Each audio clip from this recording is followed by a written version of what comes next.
Seja bem-vindo ao Life Produções. Mas antes do vídeo começar, eu gostaria de pedir a você que curta este vídeo, inscreva-se no canal e ative o sino de notificações.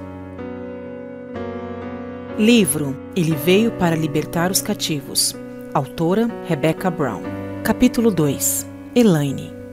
O casamento dos meus pais foi bastante conturbado. Meu pai era um beberrão que acreditava ser o dom de Deus para as mulheres. Ele maltratava muito minha mãe. Quando nasci, ele parou aos pés da cama dela e disse-lhe que desejaria que eu tivesse morrido, até que, finalmente, ela atirou um vaso contra ele. Meu nascimento foi como qualquer outro, igual a centenas no mesmo dia por todo o mundo, exceto que eu nascera deformada. Não tinha nariz, lábio superior e nem o céu da boca. É o que eles chamam de lábio leporino. Minha mãe quis me ver tão logo eu nasci, e para ela eu era o bebê mais lindo do mundo. Sua primeira pergunta fora: ela poderá ser operada? Ela era muito, muito pobre. Não tinha dinheiro e nem meios para consegui-lo. Naquela época, os programas destinados à população carente não eram acessíveis como hoje. Mas mesmo assim, minha mãe não era o tipo de pessoa que desistia facilmente só pelo fato de ser pobre. Aconteceu que no mesmo hospital havia uma enfermeira chamada Ellen. Ela dera assistência ao meu nascimento e, no mais, sabia da situação da minha mãe e também dos maus tratos do meu pai. Ellen não era uma pessoa comum. Era uma poderosa bruxa, membro de uma seita que, apesar de pouco conhecida, se tornou uma das mais poderosas em nosso país. Os membros dessa comunidade prestam uma espécie de culto e adoração a Satanás e chamam a si mesmos de a Irmandade. Ellen era, naquele tempo, o que eles denominavam em seus cultos de a pessoa do contato. O contato dela com minha mãe iria afetar não só todo o resto da minha vida, como o de Rebecca também. No dia seguinte ao meu nascimento, Ellen aproximou-se da minha mãe com uma proposta. Se minha mãe permitisse que ela pegasse uma pequena quantidade do meu sangue, ela e suas amigas providenciariam todos os recursos financeiros e ajuda necessária para a obtenção da melhor cirurgia e cuidados médicos disponíveis. Mamãe não conseguia entender por que ela oferecia tanto em troca de tão pouco. Porém, como não houvesse outro recurso para uma situação desesperadora como a nossa e ainda Ellen assegurando-lhe o tempo todo que não me causaria mal algum, mamãe finalmente aceitou a proposta. Ellen era uma jovem senhora atraente que parecia genuinamente sincera e preocupada no desejo de ajudar tanto minha mãe como eu. O que ela não explicara para minha mãe é que o meu sangue era uma importante venda. O pequeno recipiente contendo o meu sangue foi levado e dado a uma outra mulher chamada Grace. Ela fazia parte da seita satânica. Lá era conhecida como uma sacerdotisa superior. A venda do meu sangue daria a ela maior poder, vigor e uma posição mais elevada na seita. Ellen também obteve maior poder com a transação. O sangue fora levado por Ellen e dado a Grace, que durante a cerimônia bebera do meu sangue. Isto fez com que ela e Satanás tomassem posse de mim. Assim, a partir daquele momento, eu ficara exposta à entrada de muitos demônios.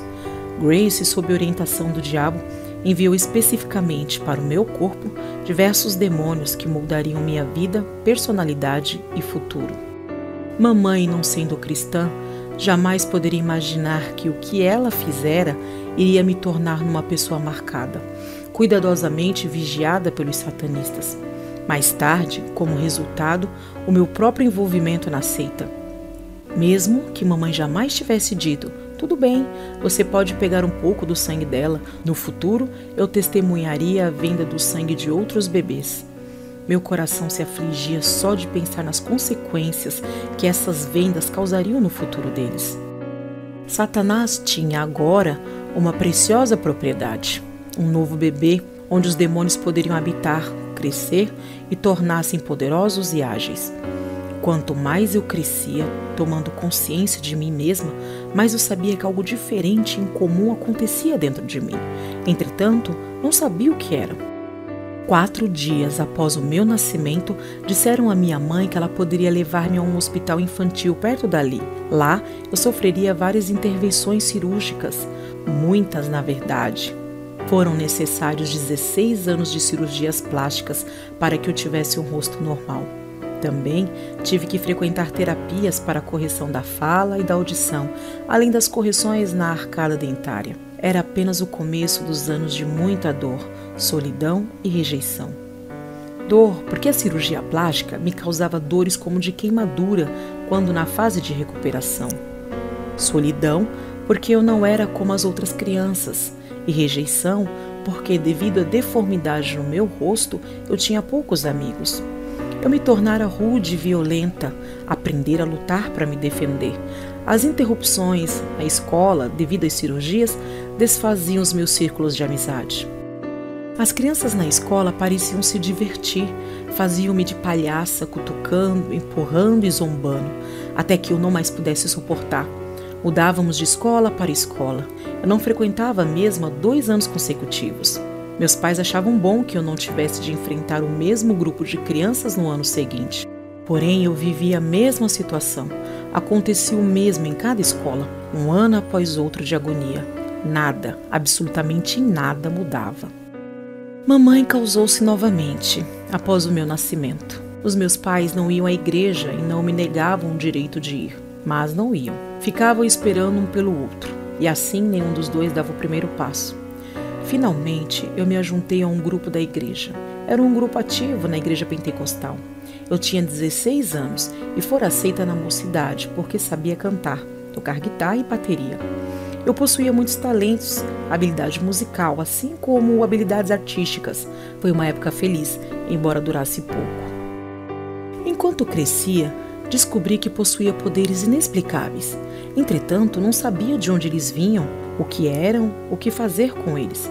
Algumas pessoas me disseram que eu tinha dons especiais. Tenho uma tia que conhece profundamente a bruxaria e o espiritismo. Ela costumava atrair as crianças para exibir jogos ocultos, e eu demonstrava habilidades superiores, como as cartas, tarô, etc. Na adolescência, constatei uma enorme habilidade para influenciar outros e fazê-los agirem de acordo com a minha vontade. A minha força física era incomum. Lembro-me de que no primeiro ano da escola secundária, depois da aula de ginástica, uma garota lésbica tentou abusar de mim. Fiquei tão furiosa que quase afoguei no vaso sanitário. Ela era bem maior do que eu, e se não fosse a intervenção de alguns adultos, eu a teria matado. Permaneci na mesma escola, todo o 2º grau, mas colegas zombavam de mim. E a pior coisa do mundo nessa idade é ver que seus companheiros, além de abusarem, zombam de você e chegar a ponto de não mais suportar a situação. Certa vez, quando eu passava pelo corredor, o capitão do time de futebol gritou: "Olhem esse horrível lábio leporino." Recordo-me de eu ver jogado os livros no chão e avançado na direção dele. O que consegui recordar depois foram os 5 professores tentando tirar-me de cima dele. Eu quase o matara. Deixei-o de nariz quebrado, assim como o queixo e inúmeros ossos da face. A minha força era sobrenatural. Naquele tempo, o garoto pesava cerca de 100 quilos e eu não passava dos 50 quilos. Mesmo assim, não sofri sequer um arranhão, nem nos punhos. A força parecia de mau agouro. Entretanto, eu gostava. Ela era o único jeito de ter paz e ninguém podia me maltratar. Hoje, vejo de forma diferente, mas na época, ela era o único meio de ter um pouco de paz. Amava aquela força mesmo não sabendo de onde vinha, e o que eu queria era conseguir mais. Não demoraria muito e logo seria envolvida e arrasada por uma mentira de Satanás, que eu lamentaria por muito, muito tempo, e ainda o faço.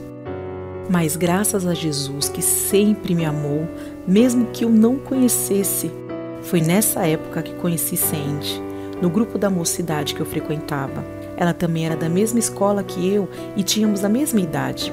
Sandy era uma recruta no satanismo e me levou ao passo seguinte no plano que o inimigo traçara para mim.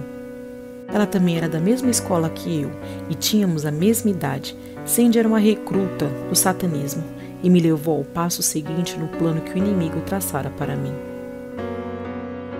Deus abençoe a tua vida e obrigado por assistir o vídeo até aqui. Mais uma vez lhe convido, inscreva-se no canal e ative o sino de notificações para receber os próximos conteúdos produzidos aqui neste canal. Muito obrigado e até o próximo vídeo.